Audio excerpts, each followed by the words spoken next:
First on Fox tonight, the 2025 Oregon legislative session wrapped up this weekend in Salem.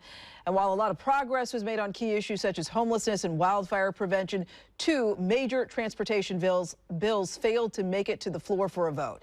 Fox 12's Dylan Scott is in the studio tonight with the latest. Riel, good evening. Now, the Oregon Transportation Reinvestment Package, also known as TRIP, simply didn't have the votes on either side of the aisle. That could be due to its record high $11.7 billion price tag or debate on how that funding would be spent. In the end, it was one of a few items on that agenda that didn't get a vote. So the question now is, what will Oregon do to fix its roadway and public transit issues?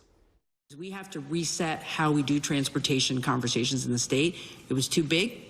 It was too complicated, and I think that's what, at the end of the day, ran the calendar out. The 2025 Oregon legislative session came to an end over the weekend without a vote on any legislation related to road improvements or transportation funding. And they have not produced anything on transportation that we need right now in the state.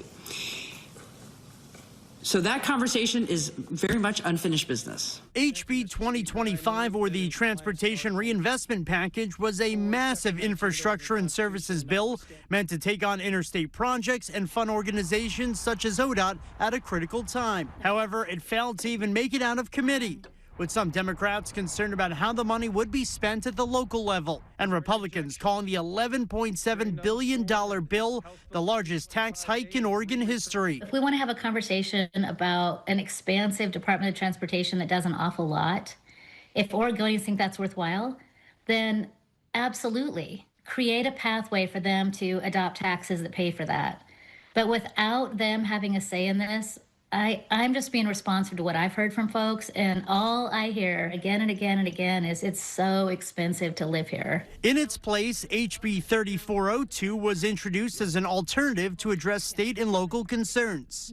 However, lawmakers again disagreed on its validity. Without the revenue stream for either bill, ODOT is set to lay off hundreds of workers in the coming weeks. In addition, PBOT says safety and traffic infrastructure improvements could fall by the wayside. And TriMet says the lack of funds would cause a 25% cut to bus and 10% to MAX services by 2032. So how will Oregon's elected officials bridge the gap from here? They want to be all things to all people. That's expensive. You want to be all things to all people, you're going to have to raise taxes.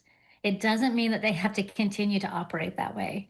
But if they do want to operate that way, then they should tap into the money that Oregonians have already paid in taxes.